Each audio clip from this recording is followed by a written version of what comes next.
할렐루야. 하나님 말씀 열왕기상 11장 26절입니다. 열왕기상 11장 26절로 43절까지의 말씀입니다. 교독합니다. 열왕기상 11장 26절로 43절입니다.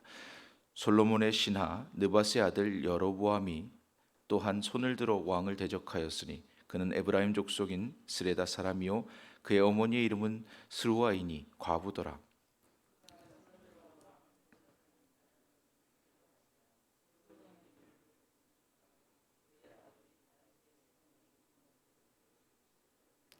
이 사람 여로보암은 큰 용사라. 솔로몬이 이 청년의 부지런함을 보고 세워 요셉 족속의 일을 감독하게 하였더니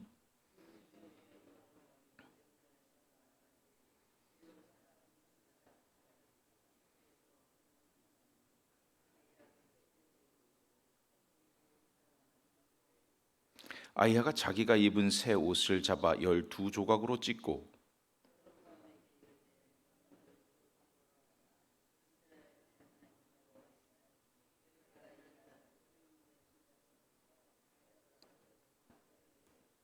오직 내 종 다윗을 위하고 이스라엘 모든 지파 중에서 택한 성읍 예루살렘을 위하여 한 지파를 솔로몬에게 주리니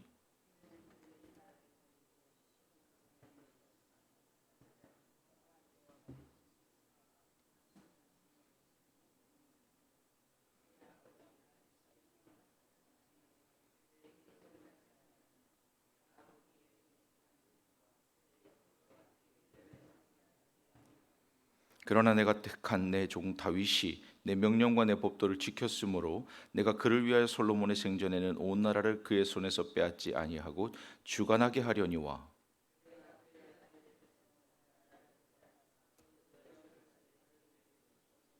그의 아들에게는 내가 한 지파를 주어서 내가 거기에 내 이름을 두고자 하여 택한 성읍 예루살렘에서 내 종 다윗이 항상 내 앞에 등불을 가지고 있게 하리라.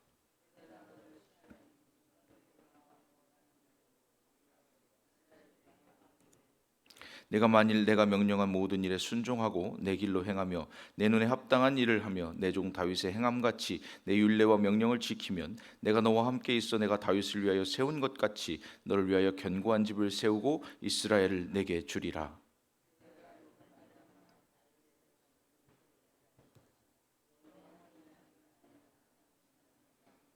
이러므로 솔로몬이 여로보암을 죽이려 하며 여로보암이 일어나 애굽으로 도망하여 애굽 왕 시삭에게 이르러 솔로몬이 죽기까지 애굽에 있으니라.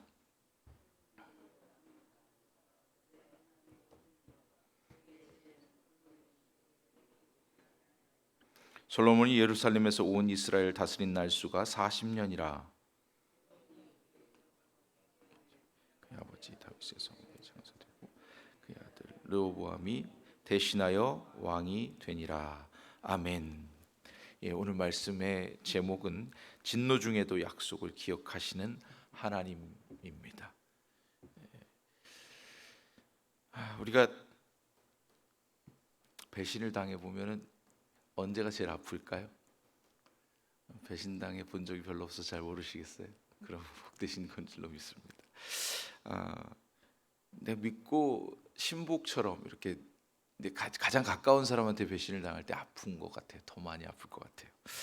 근데 오늘 이 여로보암은 사실 솔로몬의 엘리트입니다. 솔로몬이 키워준 사람이에요. 오늘 본문에도 표시되어 있지만 그가 요셉의 모든 지파의 일들을 맡긴 솔로몬이 키워준 사람입니다. 솔로몬 시대에는 건축이 아주 많았기 때문에 그때의 건축하는 일에 아주 엘리트예요. 여로보암. 그런데 그런 여로보암에게 나라의 지파 중에 10지파를 잃어버리는 겁니다. 지금. 그리고 한 지파 시몬은 그 유다 지파 가운데 있긴 하지만 사실상 아무튼 그렇게 해서 그러니까 유다 지파인 솔로몬 다윗의 지파 하나만 남기고 나머지 여로보암에게 다 넘기는 그런 장면이 나타납니다. 근데 오늘 다윗의 길을 따르지 않는 아들 솔로몬을 보면서 우리 20살에 그러니까 불과 얼마 전인 것 같은데 제가 여기서 그 말씀을 전했는데 다윗의 유언을 따르라고 했을 때 열왕기상 2장에 나오는 다윗의 길을 따르는 아들이 됐으면 좋겠다. 그리고 다윗의 유언에서 너는 애써 대장부가 되고 그렇게 하고, 두 번째는 여호와의 명령 모세 율법에 기록된 대로 지키면 어디를 가든지 형통하겠다 그렇게 말씀하셨어요. 열왕기상 2장에서 11장까지는 겨우 9장밖에 차이가 안 나요. 9장 만에 어떻게 됐냐면 솔로몬이 보니까 하나님의 길을 떠났어요. 떠나는 정도가 어느 정도냐면 너무 심합니다. 솔로몬이 가만히 여기 보니까 어떻게 떠나는가 보니까 11장 4절, 6절, 7, 8절에 이렇게 보면 앞쪽에서 나옵니다. 이렇게 나와요. 4절에서 11장 4절에서 솔로몬이 나이가 많을 때에 그의 여인들이 그의 마음을 돌려 다른 신들을 따르게 하였으므로 왕의 마음이 그의 아버지 다윗의 마음과 같지 아니하여 그의 하나님 여호와 앞에 온전하지 못하였으니, 하나님 마음 앞에 온전하였었다는 얘기예요. 이 말은 돌렸다는 얘기니까. 그래서 20살에 하나님 앞에 천번제를 드리고 하나님께서 주신 지혜로 그 백성을 다스릴 때는 하나님 마음에 그래도 온전하였다는 거죠. 그런데 그가 마음을 돌렸다는 건 여기 보면 어떻게 되냐면 나이가 많을 때에, 나이가 많아지니까 마음이 약해집니다. 그리고 솔로몬이 보니까 너무 궁궐이 대단합니다. 근데 거기에 후궁이 700이요 첩이 300이라고 되어 있어요. 근데 그들이 다 이방 신들을 섬기는 사람들이에요. 그래서 하나님이 명령하신 것이 뭐였냐면 너희는 통혼하지 말라, 이방 족속들과 함께 결혼하지 말라는 거였어요. 그 이유가 뭐였냐면 그들이 더럽고 그들이 이런 민족 차별 이런 뜻이 아니라 그들이 가진 이 우상을 너희가 섬기게 될 것이다. 그래서 나를 배반하게 될 것이다라는 예언입니다. 그래서 그렇게 하지 말라고 했는데, 그러면 통혼하지 말라 그랬으면 결혼식 이방 족속들, 가나안 족속들과 결혼하지 말라고 한 건데 솔로몬은 무려 1000명의 처첩을 두는 거예요. 자, 그건 왜 그렇게 하냐면 솔로몬이 볼 때에 주변 나라들과 다윗은 어떻게 전쟁에 아주 뛰어난 사람으로 다윗에게는 아무도 반기를 들지 않았어요. 근데 솔로몬은 어때요? 지혜로 다스리고 평화로운 시대예요. 그러니까 어떻게 하냐면 이방 족속들과 주변 나라들과 정략 결혼들을 하는 겁니다. 그렇게 해서 그 나라를 유지하고 그 광범위한 나라들의 조공도 받고 자기 나라 유지해요. 그리고 근데 1000명입니다 부인이. 그러면은 몇 년 만에 부인이 남편을 볼까요? 대충 따져도 3년 만에 보는 거예요. 3년 만에. 그러니까 부인들이 와서 뭐 할까요? 자기 나라 민족에서 가져온 우상을 섬기고 있는 거예요. 그걸 잘 섬기라고 산당을 지어줍니다. 그런 거 지어주다 보니까 여로보암이 뜬 거예요. 건축의 천재입니다. 그렇게 떴던 여로보암뿐만 아니라 하나님이 보시기에 솔로몬이 하는 모든 행실이 하나님 마음에 다 합한 게 아닌, 하나님 보시기에 이것뿐만 아니라 처첩을 1000명 둔 것뿐만 아니라 궁궐 짓고 그 백성의 세금을 줄이고 어떻게든 하나님 기뻐하시는 제사장 나라의 모습을 견고히 하면서 주변 국가를 오히려 섬겨야 되는 거예요. 넉넉함을 가지고 하나님 복 주신 걸 가지고 주변에, 다윗은 전쟁이 필요할 때는 했지만 그렇지 않을 때는 주변국들이 다윗을 존경했어요. 근데 솔로몬은 다윗 때문에 존경을 받는 후광을 받았지만 또 그 스스로 지혜가 있어서 주변 나라들이 막 찾아와서 지혜도 듣고 그랬지만 그가 통치하는 동안에는 세금을 어마어마하게 걷는 거예요. 왜 세금을 거둘까요? 궁궐 지어줘야 돼서. 이게 토목공사가 심각해, 정도껏 해야 되는데 너무 많이 지은 거예요. 그러니까 나라가 계속해서 오죽하면 나중에 르호보암이 아들, 솔로몬의 아들이 왕이 될 때에 그 신하들이 다 와가지고 왕한테 그럽니다. 우리가 아버지 때 너무 세금이 과해가지고 힘듭니다. 그러니까 좀 줄여주세요 그랬더니 르호보암이 뭐 하냐면 아버지 때보다 훨씬 더 하겠다고 그러면서 그 신하들을 돌려보냅니다. 그렇게 할 만큼 솔로몬의 때에 이미 후반기로 가서는 많은 세금으로 과중했고 나라가 피폐해져 가고 있었습니다. 열왕기상 11장 초반에 보면은 솔로몬의 그런 문제들이 나타나는 거예요. 두 번째는 이제 이방 여인들 때문에 여러 가지 건축과 또 이방 신들을 섬기는 산당들을 지음으로써 하나님으로부터 떠났습니다. 그러면 이렇게 떠났을 때에 하나님 가만히 계셨느냐? 절대 그렇지 않죠.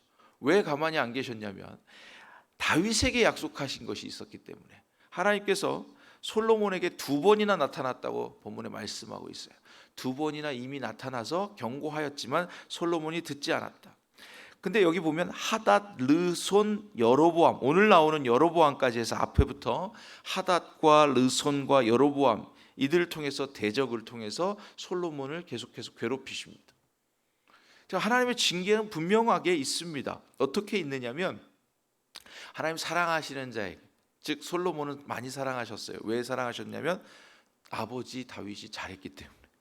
그래서 다윗에게 약속하시길 뭐라고 약속하시냐면 네 아들이 성전을 지어서 내게 바칠 것이고 난 그것을 받을 거다. 그리고 너 아들이 내 뜻대로 너와 같이 다윗과 같이 내 종 다윗과 같이 그 길을 따르지 않을 때에도 내가 사울에게서 나라를 완전히 뺏은 것처럼 하지 않고 내가 너를 생각해서 부모가 자식을 채찍하고 훈육하는 정도로 징계하겠다. 그렇게 약속을 하셨어요. 그래서 오늘 보면 본문 앞절부터 이렇게 쭉 나오는 르손, 하닷 그리고 여로보암을 통해서 하나님께서 계속해서 솔로몬을 괴롭힙니다. 그런데 제가 아까 초도에 말씀드린 것처럼 하닷이나 르손이나 이런 데는 나라 왕이 주변에 나라 왕이 되고 그래서 이제 솔로몬이 통치하는 동안 계속 괴롭히고 전쟁도 하고 옆에서 이제 그렇게 하는 정도였다면 여로보암은 뭐냐면 솔로몬이 자기 최신복으로 측근으로 키운 사람이에요. 그런데 어느 날 어때요? 오늘 본문 말씀에 보니까 생배 조각 10개를 잘라서 12개를 잘라서 10조각을 주는 거예요. 자, 그랬으면 하나님의 뜻이 거기 있다는 걸 솔로몬이 알고 어떻게 해야 돼요? 이번에 돌이켜야 되죠. 마음을 돌이켜서 하나님께 돌아와야 되는데 그게 아니라 사울 왕과 같이 한 거예요. 다윗에게 그 위가 넘어간다는 것을 안 사울은 어떻게 합니까? 다윗을 죽이려고 쫓아다니고 정치적으로 힘으로 해결하려고 한 것처럼 솔로몬도 여로보암을 죽이려고 했다고 나와 있어요. 그러니까 하나님의 마음처럼 하나님의 마음을 알았다면 솔로몬이 그 마음을 돌이켜서 다윗의 길로 돌아와야 되는데 그게 아니라 하나님의 마음을 알고도 어떻게 자기의 힘과 권력을 유지하기 위해서 여로보암을 쫓는 거예요. 그랬더니 여로보암이 애굽으로 도망가서 솔로몬이 죽기까지 그곳에 있었습니다. 하나님의 뜻은 변함이 없어요. 왜냐하면 하나님의 길, 다윗의 길, 모세의 율법대로 기록한 대로 하나님을 따르지 않는 솔로몬에게서 그 나라를 뺐는데 내가 그 아버지 다윗을 생각해서 그러니까 너의 나라 때, 솔로몬의 나라 때까지는 기다려준다 그러십니다. 그리고는 아비 다윗을 기억하사 그가 죽고 너 아들의 때에서 뺏겠다. 여러분 보세요. 다윗이 하나님 앞에 성전을 짓고자 하고 하나님께 가장 좋은 것으로 드리고 싶어 했지만 하나님이 평화의 때에 받을 것이다. 너 아들로 받겠다 했던 그런 영광스러운 솔로몬이에요. 그리고 하나님의 성전을 지어 올림으로써 이스라엘의 가장 아름다운 성전을 지은 그런 왕입니다. 그런데 지금 지은 산당들과 많은 초첩들로 인해서 이방 신들을 섬기기 위한 산당들을 짓는 그런 것으로 그 말년에 바뀐 거예요. 자, 그 마음이 돌아선 거예요. 이 돌아섰을 때 하나님의 방법은 당연히 징계입니다. 이제 첫 번째 징계 단계를 보면은 내가 이제 농사 지은 걸 내가 가질 수 없도록 주변에서 뺏어가게 만듭니다. 그래서 하닷과 르손을 통해서 계속 괴롭히게 만드는 거예요. 그렇게 하고 두 번째 징계의 단계는 뭐냐면 애초에 식민지가 돼가지고 내가 지은 건 내가 먹을 소망이 없어요. 그렇게 짓게 하고 세 번째 단계에서 어떻게 그나마 그 땅에 살지도 못하게 하고 뿌리째 뽑아서 옮겨버리신다 그랬어요. 그게 바벨론 포로와 같은 거예요. 그런 징계의 단계를 솔로몬에게는 직접 항하시지 않는 거예요. 자, 여기서 교훈이 뭡니까? 여러분들이 잘하면 어떻게 되는 거예요? 자녀들은 고생 안 합니다.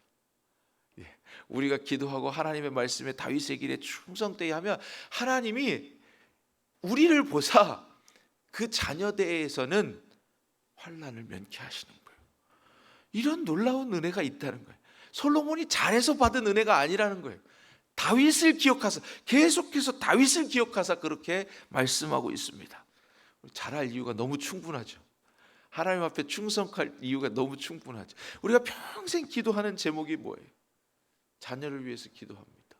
그리고 물론 우리 자신을 위해서 기도하지만 내가 보고 있는 내 자녀들이 잘 되는 것을 보기를 원합니다. 그래서 다윗이 한 것처럼 그렇게 했더니 그 후손들을 통해서 하나님 보여주신 약속들 그러니까 너희 위를 영원토록 하겠다 한 것 때문에 하나님이 솔로몬 때에 끊어버리시지 않더라는 거예요. 그리고 그러나 어쨌든 징계 중에 징계하고 계시고 하나님의 약속을 어기는 지키지 않는 것에 대해서는 반드시 징계를 내리십니다. 그런데도 그럼에도 불구하고 오늘 11장 39절에 보니까 이렇게 나와 있어요. 내가 이로 말미암아 다윗의 자손을 괴롭게 할 것이나 영원히 하지는 아니하리라 하셨느니라 하지라. 하나님이 다윗과 약속한 것은 뭐냐면 내가 내 위를 영원토록 하겠다. 다윗 한 사람이 하나님 마음에 합한 것 때문에 하나님 그와 언약하신 거예요. 하나님이 하나님께 범죄하고 잘못해도 진노 중에도 하나님 기억하시는 게 있어요. 우리가 어느 순간에 하나님께 마음에 합한 날, 어느 순간에 하나님의 마음에 합당했던 날, 어느 순간 하나님을 기억했던 그날을 기억하시는 거예요. 우리 평생에 하나님께서 우리를 생각하시는 그것은 딱 하나예요. 우리가 주님을 만나서, 예수님을 만나서 눈물 콧물 흘리면서 회개하면서 하나님 이 죄인을 받아주옵소서 하시던 그날, 그 한순간을 놓고 하나님 평생 저와 여러분을 붙드시는 거예요. 그리고 우리의 공로가 아니라 예수님 때문에 그리스도와 하나 된, 그리스도로 연합된 우리를 하나님 사랑하시는 거예요. 그래서 다윗의 자손을 괴롭게 할 것이긴 한데, 그러니까 우리의 죄 때문에 우리가 괴롭힘을 당하기는 하되 그것을 하나님이 영원토록 하시지 않겠다. 내가 너의 눈물과 너의 기도와 너의 마음과 너의 첫사랑을 기억하기만 하면 하나님 우리를 끝까지 놓지 않고 사랑하신다는 거예요. 말씀 정리하면 그렇습니다. 다윗의 길을 따르지 않았던 솔로몬이지만 하나님은 다윗에게 약속한 것 때문에 솔로몬의 때에 그 나라를 완전히 패망시키지 않습니다. 그리고 두 번째는 그 많은 산당들과 우상들을 건축함에도 징계를 내리시지만 사람의 채찍에 준하는, 그러니까 아비가 자녀를 채찍하는, 훈계하는 정도로 교훈하셨다는 거예요. 자, 여러분이 기도하고 헌신하고 하나님 앞에 충성하고 애쓰는 만큼 여러분들 자녀들이 그만큼 기회를 얻는 거예요. 하나님 앞에 그만큼 기회를 얻을 수 있는 거예요.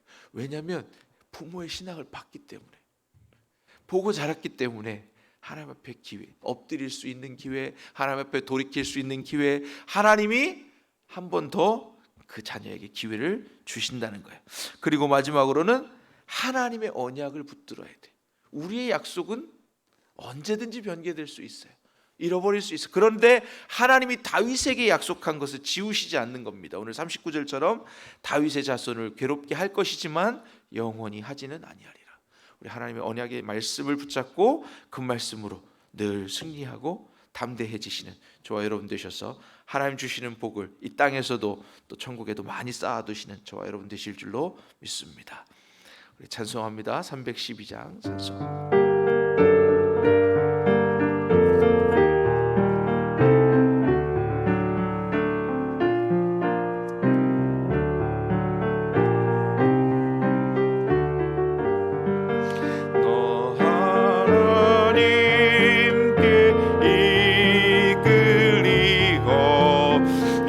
평생 주만 바라면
찬양하고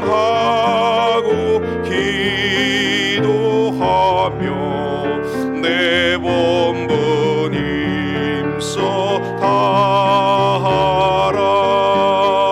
주 약속하신 모든 은혜 내게서 이루어지리라. 참되고 의지하는 자 주께서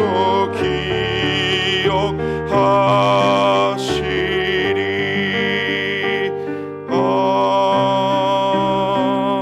아멘. 우리 시간 말씀을 기억하면서 또 교회와 또 담임 목사를 위해서 또 여러분들 각자의 기도 소원을 놓고 우리 한번 주님 3번 부르고 기도하겠습니다. 주여 주여 주여. 내려오신 하나님 아버지 감사 영광 찬송 돌려드립니다. 하나님, 우리가 하나님 앞에 온전하여서 하나님 사랑하신 것이 아니라 하나님 부르시고 그 약속에 어느 순간 하나님 주 예수 그리스도의 이름을 응답하고 영접함으로 아버지 하나님 우리를 기뻐하시는 뜻을 우리를 받아주신 줄로 믿사오니 하나님 그 마음 그 정성 그 기억을 아버지 하나님 그 신앙을 지킬 수 있도록 하나님 역사하시고 은혜 주옵소서. 아버지 하나님 우리가 하나님 앞에 온전해질 수 있도록 더욱 그 말씀에 합당할 수 있도록 하나님 더 이상 하나님 기뻐하시는 길을 따를 수 있도록 최선을 다하며 아버지 하나님 늘 기도하고 하나님 앞에 엎드리는 주의 자녀들이 되게 하여 주옵시고 아버지 하나님 다시금 기회를 주실 때에 그 기회를 잘 받아서 누릴 수 있도록 하나님 기뻐하시는 뜻을 잘 이루어드리는 주의 백성들이 다 되게 하여 주시옵소서. 기뻐하시는 뜻을 이루어드릴 때마다 하나님께서 상 주시고 복 주시는 것을 믿게 하시고 보게 하여 주옵소서. 대적으로 교훈하신 하나님 아버지 하나님 또한 우리의 시험과 연단으로 교훈하신 하나님 아버지처럼 우리를 교훈하시고 아버지 하나님 채찍하신 하나님 아버지 하나님 그 징계를 받게 하시며 아버지 하나님 깨닫게 하시며 아버지 하나님 올바로 하나님 기뻐하시는 뜻으로 돌이킬 수 있는 돌아설 수 있는 지혜로운 주의 자녀들이 되게